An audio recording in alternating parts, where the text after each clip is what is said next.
Hello, ladies and gentlemen. Welcome to your update on this coronavirus that is in uh, China, in Wuhan, China.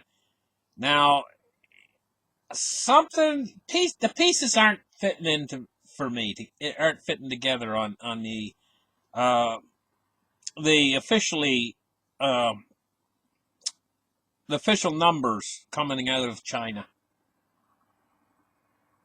Now, they've jumped it up to around 3,000, but I'm getting varying numbers, and also like in some places I see 54 deaths, in some places I see 80 deaths. Uh, I also have got reports that the virus has an incubation period of anywhere between 1 day and 14 days, where you can be asymptomatic and you can not have any no symptoms at all. Now, that news really struck home to me, that the virus can actually move up to 14 days ahead of numbers or anything because the people don't have any symptoms. Also, those people can be spreading it. Now, we've had like 5 cases in the United States. We've had a couple cases in Canada. We've had a couple sporadic cases all around the world, pretty much. Just about a lot of countries, in Europe too, in France, from what I gather, different countries in the Far East. It's spreading around. Australia, a lot of different countries have had sporadic cases. But what I'm thinking, what's running through my mind right now is what if now how they were scanning at the airports initially was that they had a temperature gauge, and they were pointing it at the people walking through the airport terminals, looking for how these gauges work is they're infrared, and they can spot a person that's running a fever because they glow hotter looking than the other people around them on the scanner, so they can spot a person.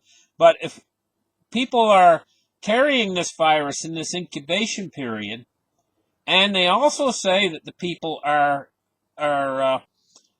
contagious during this incubation period, then the scanner that they're scanning people with for fever, well, it would pick up on the people who are actually have it and are in the part of it where they're sick.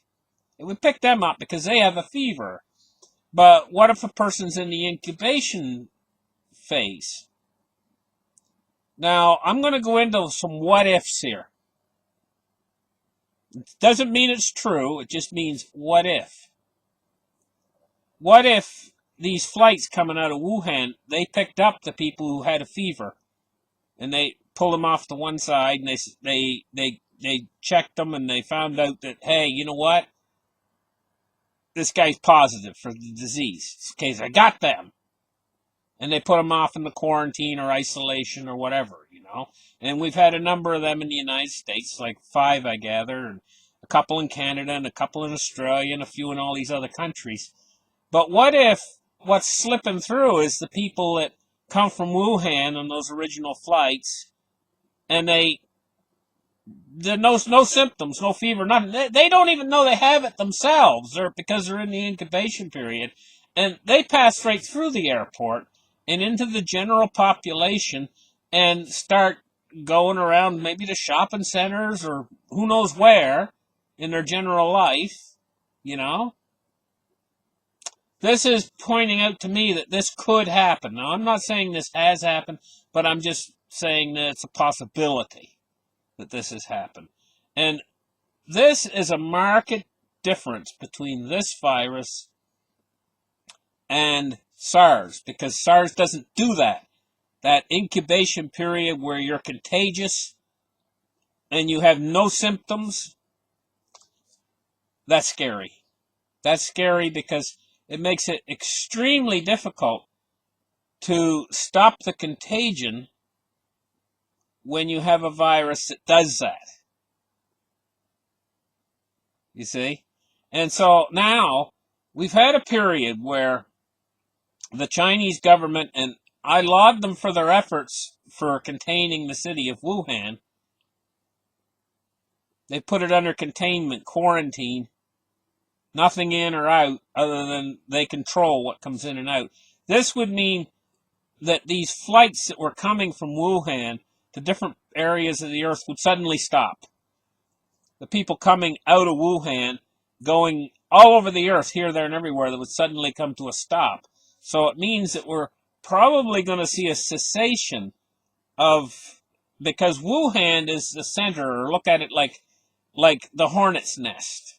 You know, if you got a nest of hornets, Wuhan is the center of that nest of hornets, and they've sealed it off, basically. So we're probably not going to see so many sporadic cases developing elsewhere right now. Now, that doesn't mean it's over, because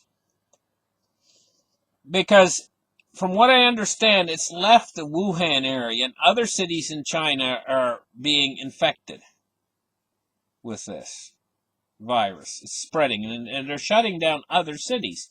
They're trying to chase it. They're doing their best. But what we're dealing with is this novel new virus that people do not have any immunity to it, because it's a new thing. It's brand new. It's out there. And it's also contagious during this incubation period. Now, there's another thing I've noticed. They were carrying a lot of news stories on this up until yesterday. Suddenly, the news stories have mostly, not completely stopped, but I would say 90% of the news sources are not carrying any stories on it today. Nothing new. And at first, when I first saw this, I said to myself, oh, a news blackout. But then I saw a few stories being carried about it, but only a sprinkling, just a small amount of stories coming out about this virus right now. I think what we're getting ready to do is, I think under the surface, I think this virus is still growing, especially in Wuhan. I think it's growing exponentially in Wuhan.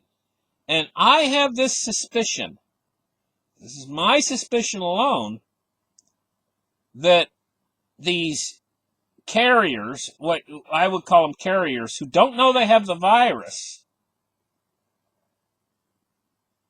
but because they don't have any symptoms, are soon, in Wuhan, I'm talking about in Wuhan, are soon going to start showing symptoms. And what it leads to is, by the time they show symptoms, there's going to be a whole new generation of people in Wuhan who are going to start coming down with the part where they're in the incubation period. So it's going to continue to spread exponentially in Wuhan. Now, the Chinese government, are these numbers, the official numbers that they're giving us, how accurate is that when you have a lot of people who are asymptomatic? They don't have any symptoms. So how accurate would their numbers be? And the caseload that they're seeing, I have a lot of questions, see. The caseload that they're seeing, that they record their numbers from, in other words, the 3,000 or however many have it, that they record the case number of in Wuhan and in these other countries in China. Are those people who are the worst cases, in the ones who have got the pneumonia and went in and got examined and then been tested to make sure they have it? You know, in other words, what I'm saying is a lot of those people might have come in, got tested, and the Chinese government makes sure they have it before they're recorded as a case example. But for for each one of those people that they've listed, okay, how many others are walking around who have it that the government doesn't know has it, who have no symptoms? Or how many others, too, might have it and have symptoms, but have went home and think they have a head cold? So what I'm thinking is that what we might be seeing here is very much the tip of the iceberg with the cases that are being reported coming out of Wuhan. Now, it would be harder for the government to fudge and change, or I'm not going to say they're fudging the numbers. They're probably recording the numbers accurately for what they're seeing.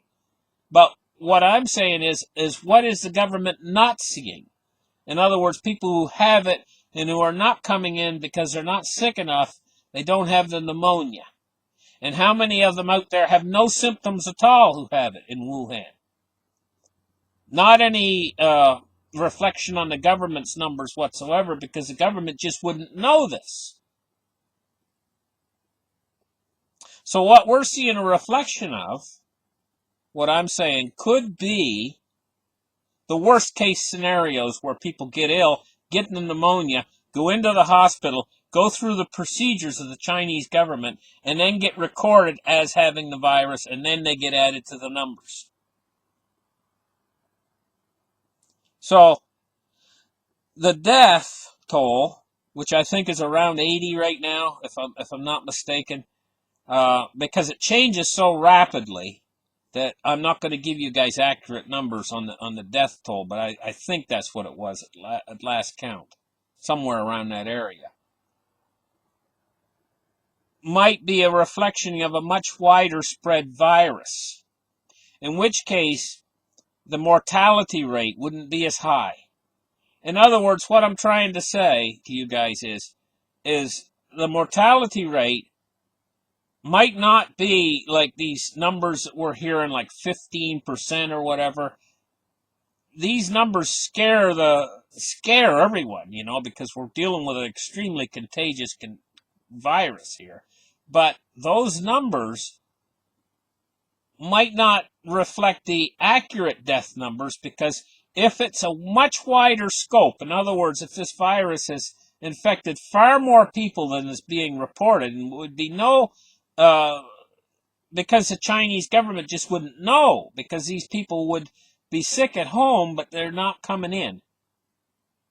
If that's the case, it could be much wider spread, and the mortality rate might be actually much lower than what we're being told.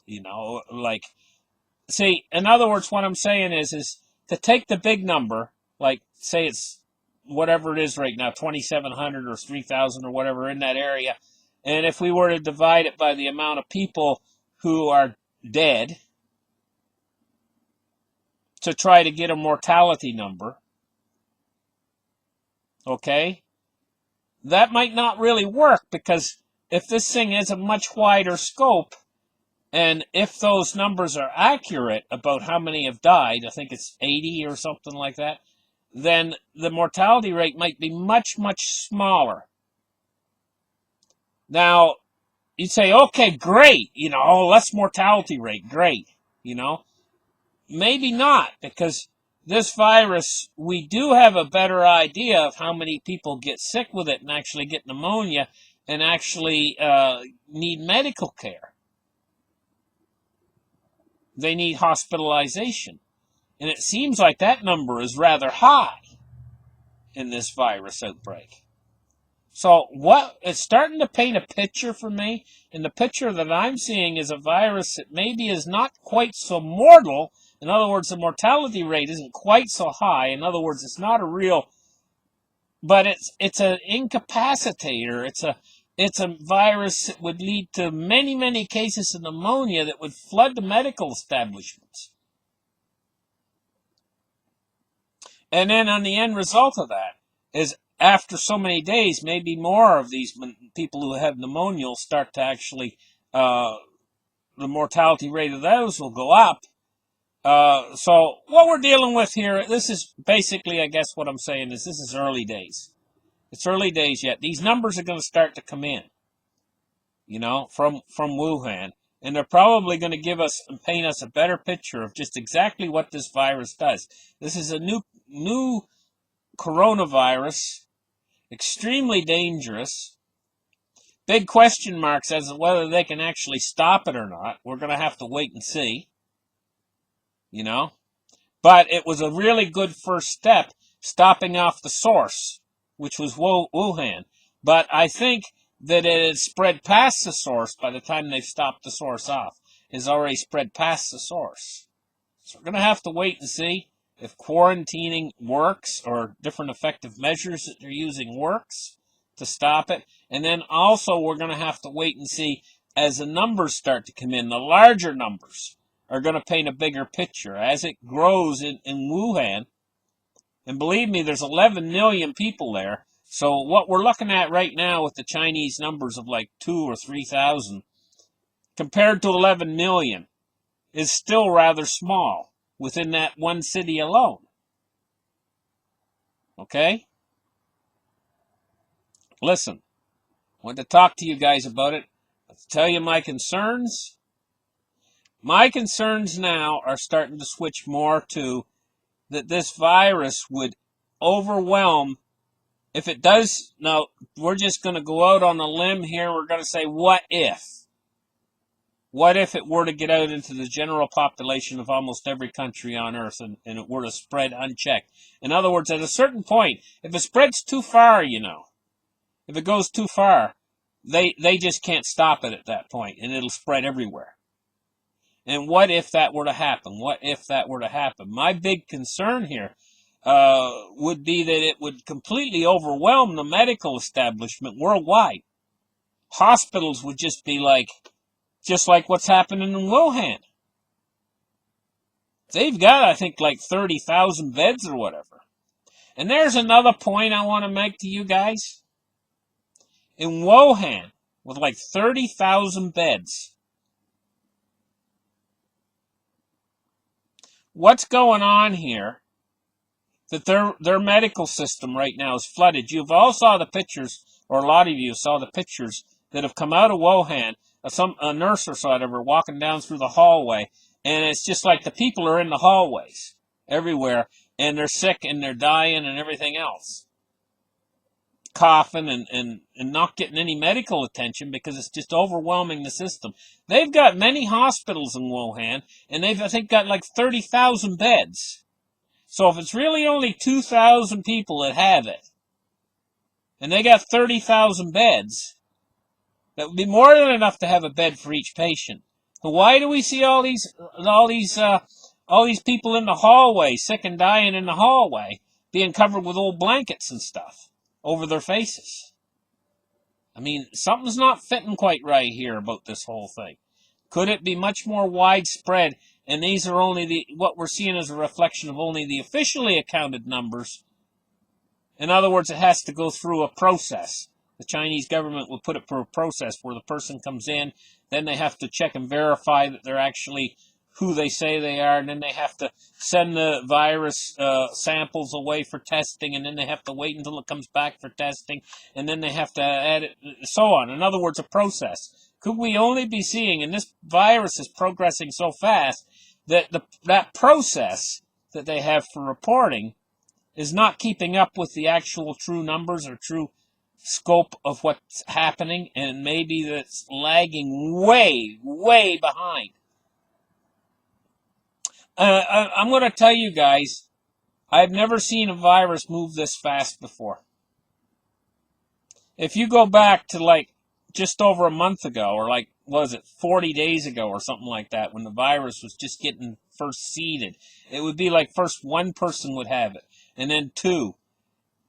I did the math on this, and it seems like this thing is doubling every 4 days. You know?